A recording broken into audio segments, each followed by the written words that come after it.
നമ്മൾ ആദ്യം നോക്കുന്നത് ഈ ആഫ്രിക്കൻ നേഷൻസ് കപ്പിലേക്കാണ്. ആഫ്രിക്കൻ നേഷൻസ് കപ്പിന്റെ ക്വാർട്ടർ ഫൈനൽ മത്സരം തെളിഞ്ഞിരിക്കുന്നു. ഐവറി കോസ്റ്റ് ഈജിപ്തിനെ നേരിടും. ഇന്ന് പുലർച്ചെ നടന്ന പ്രീ ക്വാർട്ടറിൽ ഐവറി കോസ്റ്റ് ബുർക്കിനോ ഫാസോയെ എതിരില്ലാത്ത 3 ഗോളുകൾക്ക് തോൽപ്പിച്ചു. അഹമ്മദ് ദിയല്ലോ, ഇയാൻ ഡിയോമോൻഡോ, ബസോമാന ടോർ എന്നിവരാണ് ഗോളുകൾ നേടിയത്. അൾജീരിയയ്ക്ക് ക്വാർട്ടറിൽ നൈജീരിയ ആണ് എതിരാളികൾ. പ്രീ ക്വാർട്ടറിൽ അൾജീരിയ കോങ്കോയെ ഏകപക്ഷീയമായ 1 ഗോളിന് തോൽപ്പിച്ചു. എക്സ്ട്രാ ടൈമിന്റെ അവസാന നിമിഷം ആദിൽ ബോൾബിനെയാണ് വിജയ ഗോൾ നേടിയത്. ക്വാർട്ടർ ഫൈനൽ മത്സരങ്ങൾ 9-ാം തീയതിയാണ് ആരംഭിക്കുന്നത്. മാലി സെനഗലിനെയും കാമറൂൺ മൊറോക്കോയെയും 9-ാം തീയതി നേരിടും. അതായത് മറ്റന്നാൾ മത്സരം ആരംഭിക്കാൻ പോവുകയാണ് എന്ന് ചുരുക്കം. ഓക്കെ, ISL മത്സരങ്ങൾ ഇത് ഏറെ നാളത്തെ അനിശ്ചിതത്വങ്ങൾക്കൊക്കെ നമ്മൾ തൽക്കാലം ബൈ പറയുകയാണ്. വാണിജ്യ പങ്കാളിയെ കണ്ടെത്തുന്നതിൽ വന്ന പ്രതിസന്ധിയും കേസുകൾ മൂലമുണ്ടായ മാസങ്ങൾ നീണ്ട അനിശ്ചിതത്വത്തിനൊടുവിൽ ഇന്ത്യൻ സൂപ്പർ ലീഗിന് വിരാമമായി. കിക്ക് ഓഫിലേക്ക് നമ്മൾ പോവുകയാണ്. ISL പുതിയ സീസൺ ഫെബ്രുവരി 14 ആരംഭിക്കുമെന്ന് കായിക മന്ത്രി മൻസുഖ് മാണ്ഡവ്യ അറിയിച്ചു. കായിക മന്ത്രാലയവും അഖിലേന്ത്യാ ഫുട്ബോൾ ഫെഡറേഷനും 14 ക്ലബ്ബുകളുടെയും ISL ക്ലബ്ബുകളുടെയും പ്രതിനിധികളുമായി നടത്തിയ ഉന്നതതല യോഗത്തിന് ശേഷമാണ് ആ ഒരു തീരുമാനമുണ്ടായിരിക്കുന്നത്. മത്സരക്രമം സംബന്ധിച്ചുള്ള തീരുമാനങ്ങൾ ഈ വരുന്ന ദിവസങ്ങളിൽ തന്നെ പുറത്തുവിടും. 14 ക്ലബ്ബുകളും ISLൽ പങ്കെടുക്കും എന്നുള്ള ഒരു അറിയിപ്പ് കൂടി വന്നിട്ടുണ്ട്.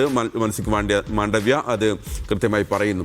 സ്വിസ് മൊഡ്യൂൾ സിസ്റ്റത്തിലായിരിക്കും, അതായത് ഹോം ആൻഡ് അവേ ഫോർമാറ്റിൽ തന്നെയാകും. അതിലൊന്നും ഒരു മാറ്റവും ഉണ്ടാകില്ല എന്ന് പറഞ്ഞിട്ടുണ്ട്. 91 മത്സരങ്ങൾ ആകെ ISLൽ ഉണ്ടാകും. സീസണിൽ മത്സരങ്ങൾ വെട്ടിക്കുറച്ചേക്കും എന്നുള്ള അഭ്യൂഹങ്ങളൊക്കെ നേരത്തെ ഉണ്ടായിരുന്നു. അതിനാൽ അതിനൊന്നും ഒരു അടിസ്ഥാനമില്ല എന്നുകൂടി വാർത്ത വരികയാണ്.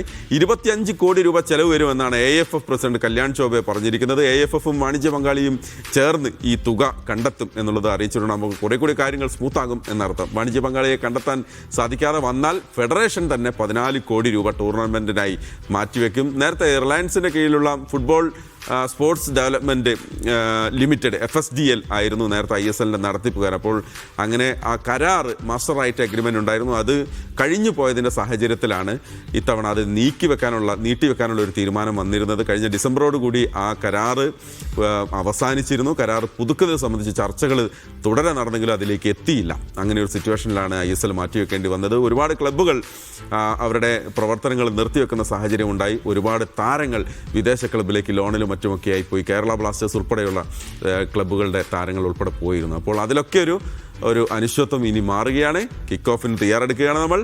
ISL തുടങ്ങാൻ പോകുന്നു ഫെബ്രുവരി 14. ഓക്കെ, ഇംഗ്ലീഷ് പ്രീമിയർ ലീഗിലേക്ക് പോവുകയാണ്. ഇന്നലെ പുലർച്ചെ നടന്ന മത്സരത്തിൽ വെസ്റ്റ് ഹാമിനെതിരെ നോട്ടിംഗ്ഹാം ഫോറസ്റ്റിന് ജയം. 1-നെതിരെ 2 ഗോളുകൾക്കാണ് വെസ്റ്റ് ഹാമിനെ പരാജയപ്പെടുത്തിയത്. Nicolas Dominguez, Morgan Gibbs White എന്നിവരാണ് ഗോളുകൾ നേടിയിരിക്കുന്നത്.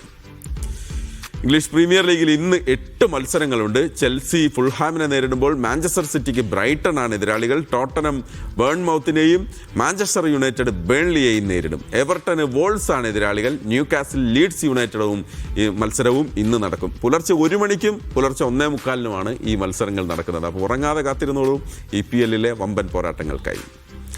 ഇംഗ്ലീഷ് പ്രീമിയർ ലീഗിൽ നിന്നുള്ള മറ്റൊരു വാർത്ത വരികയാണ്.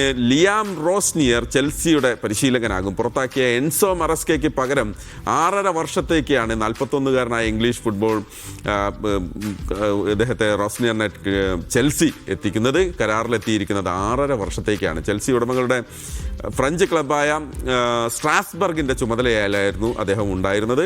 ഇംഗ്ലണ്ടിൻ്റെ ജൂനിയർ ടീമുകൾക്കായി അദ്ദേഹം പന്ത് തട്ടിയിട്ടുണ്ട്. അപ്പോൾ അവിടെ വലിയ എക്സ്പീരിയൻസ് ഉണ്ട്. ഫുൾഹാം, ഹൾ സിറ്റി, ബ്രൈറ്റൺ തുടങ്ങിയ ക്ലബ്ബുകൾക്കായും അദ്ദേഹം കളിച്ചിട്ടുണ്ട്. 2022 മുതലാണ് അദ്ദേഹം പരിശീലക വേഷത്തിൽ എത്തിയത്.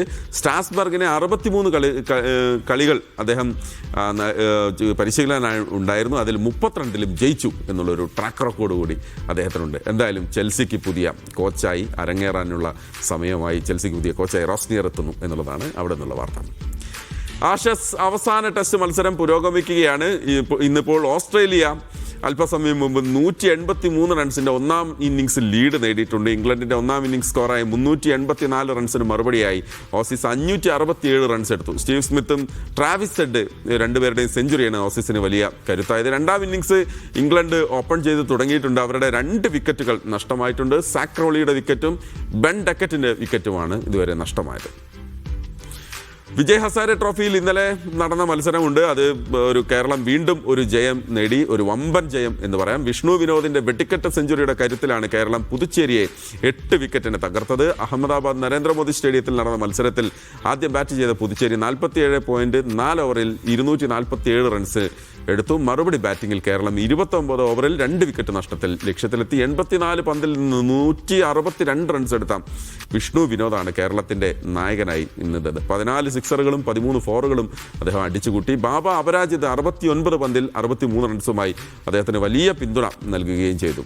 ഓപ്പണർമാരായ സഞ്ജു സാംസൺ 11, രോഹൻ കുന്നുമൽ 8 എന്നിങ്ങനെ റൺസ് എടുത്ത് അതിവേഗം പുറത്തായി. 3-ാം വിക്കറ്റിൽ ബാബ അപരാജിതും വിഷ്ണു വിനോദും ചേർന്ന് വലിയ കൂട്ടുകെട്ടാണ്, 222 റൺസിന്റെ കൂട്ടുകെട്ടാണ് ഇരുവരും ചേർന്ന് പടുത്തുയർത്തിയത്.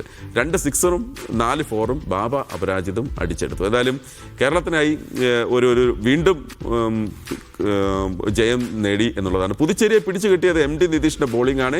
8 ഓവറിൽ 41 റൺസ് വഴങ്ങി 4 വിക്കറ്റ് നിതീഷ് നേടി. ഏതൻ ആപ്പിൾ ടോമും അങ്കിത് ശർമ്മയും 2 വിക്കറ്റുകൾ വീതവും നേടി. ഈ മത്സരം അങ്ങ് അവസാനിച്ചപ്പോൾ വിഷ്ണു വിനോദിന്റെ പേരിൽ മറ്റൊരു റെക്കോർഡ് കൂടി വരികയാണ്. വിജയ് ഹസാരെ ട്രോഫിയിൽ കേരളത്തിന് വേണ്ടി ഒരു മത്സരത്തിൽ ഏറ്റവും കൂടുതൽ സിക്സറുകൾ നേടിയ താരം വിഷ്ണു വിനോദ് ആയിട്ടുണ്ട്.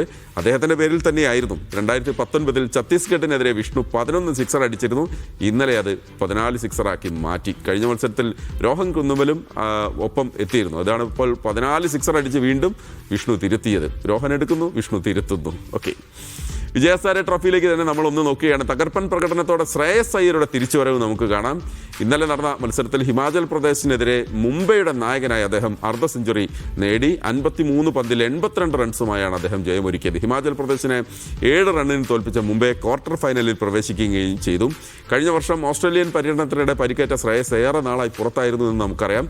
മടങ്ങി വരവിൽ അദ്ദേഹത്തിന്റെ ആദ്യ കളിയായിരുന്നു. 3 സിക്സറും 10 ഫോറും ശ്രേയസ് അടിച്ചു. ഗ്രൂപ്പ് സിയിൽ പഞ്ചാബാണ് 1-ാം സ്ഥാനക്കാരായി നോക്കൌട്ടിൽ കടന്നത്. ഗോവയെ 6 വിക്കറ്റിന് തോൽപ്പിച്ചാണ് പഞ്ചാബിന്റെ മുന്നേറ്റം. Indian captain Shubman Gill 11 runs എടുത്ത് പുറത്തായി. തിളങ്ങാനായില്ല അദ്ദേഹത്തിന്. വിദർഭയെ 5 വിക്കറ്റിന് തോൽപ്പിച്ച് ഉത്തർപ്രദേശും മുന്നേറിയിട്ടുണ്ട്. ഗ്രൂപ്പ് എയിൽ കർണാടക 150 റൺസിന് രാജസ്ഥാനെ കീഴടക്കിയിട്ടുണ്ട്. ആദ്യം ബാറ്റ് ചെയ്ത കർണാടക 7-ന് 324 റൺസ് എടുത്തു. ക്യാപ്റ്റൻ മായങ്ക് അഗർവാൾ 101 റൺസ് എടുത്തു. കഴിഞ്ഞ 5 കളികളിൽ 4 സെഞ്ചുറി നേടിയ മലയാളി താരം ദേവദത്ത് പടിക്കൽ ഇന്നലെ 82 പന്തിൽ 91 റൺസ് എടുത്ത് ഒരിക്കൽ കൂടി തിളങ്ങുകയും ചെയ്തു.